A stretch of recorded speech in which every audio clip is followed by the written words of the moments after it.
भाई है तिलक और लो तिलक चढ़ावे जाता तो सखी लो और कहता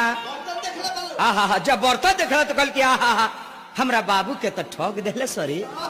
भोजपुरी भाषा में कैसे मेहरारू कहली सन अरे वैसा ऐसा बर्तन हम धगरिन के देले रहनी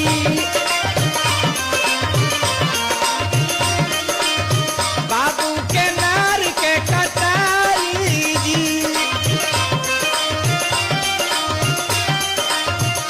ए सखी ऐसा ऐसा कपड़ा हम पंडित जी के